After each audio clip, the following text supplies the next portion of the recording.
Thank you for your lecture. My name is Yuri and I'm fourth year student of the educational program American and European Studies. And I have some specific question for you. You're an experienced diplomat, and I'm sure that some of the people in this room would also want to start their career in foreign policy, especially in Ukrainian foreign ministry. And based on your experience, can you please name the main features or traits of a great diplomat that he must have to be successful at his work? Thank you. Well, I'm not a good example necessarily. Some of my relatives said, well, you're going to be a diplomat. This is just a kid. And I had no particular background. I came from an ordinary family. My parents were teachers, which is an honorable profession, don't get me wrong. I'm proud of them.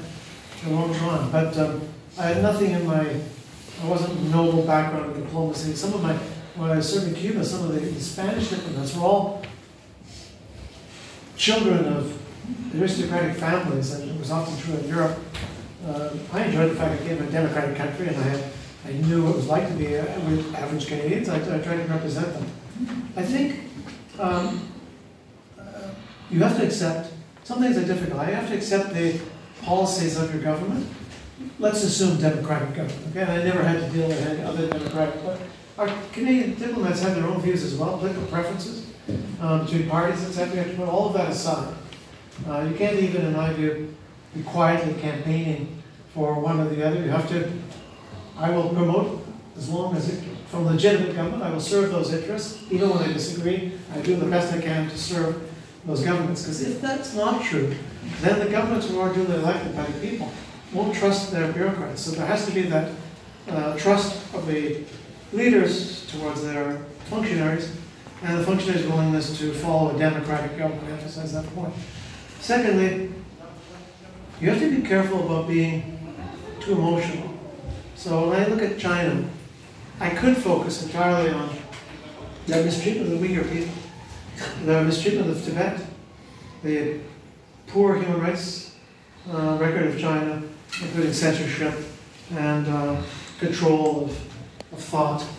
But I'd argue you have to have a focus on analysis, not just, there are people that have been students of mine who have become activists, and that's a good thing.